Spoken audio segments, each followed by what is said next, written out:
सभी साधकों को प्रेम भरी जय श्री राम। परमात्मा जड़ नहीं है, चेतन है। इसे जड़ की तरह किसी विशेष क्रिया द्वारा प्राप्त नहीं किया जा सकता। यह न तो परमात्मा पर अच्छा प्रवचन देने से प्राप्त होता है, न किसी का अच्छा प्रवचन सुनने से। यह बुद्धि द्वारा भी प्राप्त नहीं होता, क्योंकि यह मनुष्य के अधीन नहीं है। मनुष्य ही इसके अधीन है। यह मनुष्य के बनाए गए नियमों से नहीं चलता।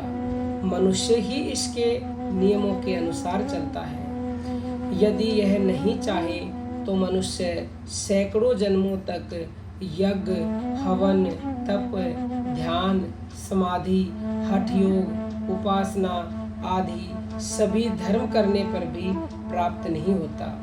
तथा यह जिस व्यक्ति को स्वीकार कर लेता है, उसको बिना ही किसी साधन के स्वयं ही प्रत्यक्ष हो जाता है। इसके लिए कुछ भी बाधक नहीं है। यह भक्तों की एक ही पुकार पर प्रकट हो जाता है।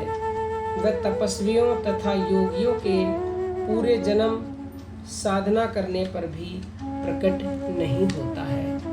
इसका अर्थ यही है कि वह किसी साधना से प्राप्त नहीं होता, बल्कि ये सभी साधन उसकी पात्रता देते हैं, तथा पात्रता आने पर वह उस व्यक्ति को स्वयं स्वीकार कर लेता है। तभी उसका यथार्थ स्वरूप प्रकट होता है। इसमें सबसे बड़ी पात्रता अहंकार त्याग से आती है। यही एकमात्र पात्रता है जिसके प्राप्त होने पर वह परमात्मा स्वयं को स्वीकार कर लेता है। अहंकार के रहते वह प्रकट होता ही नहीं। अहंकार और परमात्मा एक साथ नहीं रह सकते, जैसे अंधकार और प्रकाश एक साथ नहीं रह सकते। प्रेम गली अति सांकरी, या में दो न समाये। इसीलिए सब साधन करके भी यदि अहंकार बना रहा तो वह प्रकट नहीं होता, किंतु अहंकार गिरने पर पूर्ण समर्पण से यह उसी समय प्रकट हो जाता है। जिनको भी उपलब्ध हुआ है उन्हें इसी स्थिति को प्राप्त करने पर हुआ है। इसका मुख्य भाव यही है कि वह प्रयास से प्राप्त नहीं होता, बल्कि प्रसाद रूप में मिलता है। उसकी जिस पर अनुकंपा होती है उसी को प्राप्त होता है।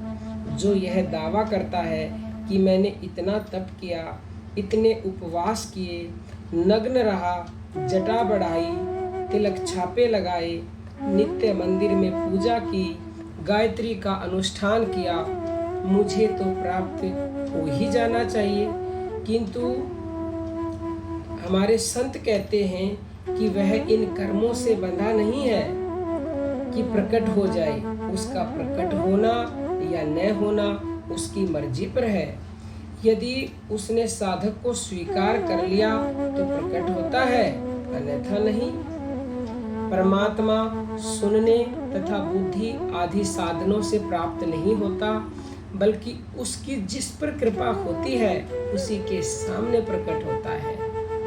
वह परमात्मा बलहीन, प्रमादी, आलसी, अकर्मण्य, पुरुषार्थहीन व्यक्ति को भी प्राप्त नहीं होता, तथा ऐसे तप से भी प्राप्त नहीं होता जिसमें सात्विक लक्षण नहीं है। जो अहंकार का पोषण करते हुए तप करता है उसे भी प्राप्त नहीं होता, बल्कि उसकी प्राप्ति के लिए प्रमाद तथा आलस्य का त्याग करके परम पुरुषार्थ करना ही पड़ेगा। अहंकार रहित कर्म तप एवं अनुष्ठान से वह प्राप्त होता है। इसलिए न कर्मों का त्याग करना है, न पुरुषार्थ का, बल्कि अहंकार का ही त्याग करना है।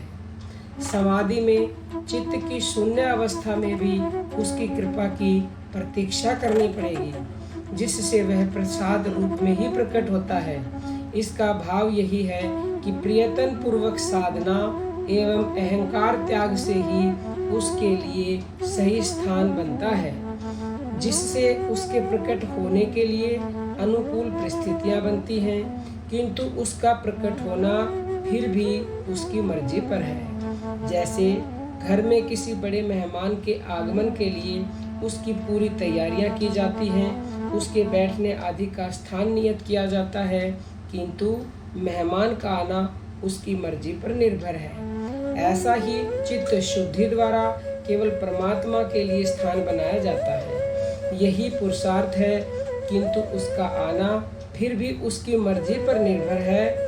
किंतु जब स्थान ही नहीं बनाया गया हो तो उसके आने की संभावना ही समाप्त हो जाती है। ऐसा हमारे संतों ने कहा है, और जो हमने आपको ये बातें बताई हैं ये हमारे संतों ने मुंडुक उपनिषद में लिखी हुई हैं। तो ये बहुत ही 100% प्रैक्टिकल बातें हैं, आप इनको हल्के में ना लें। तो यदि आप परमात्मा को पाना चाहते हो तो जो इसमें बताया कि चित्त की शुद्धि के द्वारा ही परमात्मा के लिए स्थान बनेगा। और चित्त शुद्ध कब होगा? जब अहंकार रहित भक्ति की जाएगी। और अहंकार रहित भक्ति जिस पल जिस क्षण आपकी हो गई उसी समय वो तत्व क्षण प्रकट हो जाते हैं, फिर वो देर नहीं लगाते। तो उम्मीद करते हैं आप अपने जीवन में इस वीडियो के एक एक शब्द को उतारेंगे और परमात्मा को इसी जन्म में पा लेंगे। और आपका कोई भी प्रश्न हो तो YouTube पर पूछ सकते हो, या WhatsApp नंबर आप ही की सुविधा के लिए दिया गया है, वहाँ भी पूछ सकते हो। WhatsApp नंबर है 9958815054।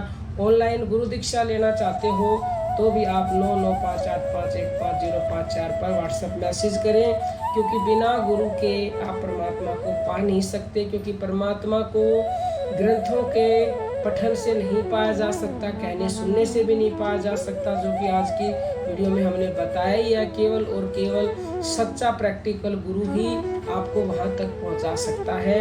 तो आप गुरु के शरण में जाएं और अहंकार का त्याग करके पहले जो साकार रूप में गुरु भगवान हैं उनकी बातें माने, उनके जो है शरण हो जाए पूरी तरह से, तो वो फिर आपको निराकार तक जरूर जरूर जरूर पहुंचा देंगे। और यदि आप सावन के महीने में अपनी निष्काम भाव की सेवा देना चाहते हो, ये सेवा अनमोल होती है, तो आप 9643745467 पर अपनी सेवा दे सकते हो। और यदि आप सत्संग में डायरेक्ट आकर के मिलना चाहते हो, सत्संग सुनना चाहते हो, तो अगले महीने दिल्ली में सत्संग होगा। आप अपना मैसेज WhatsApp पर छोड़ें कि हम आना चाहते हैं, तो आपका नाम लिख लिया जाएगा। अब हम अपने वाणी को विराम देते हैं। सभी साधकों को प्रेम भरी जय जय श्री राम, बहुत बहुत आशीर्वाद।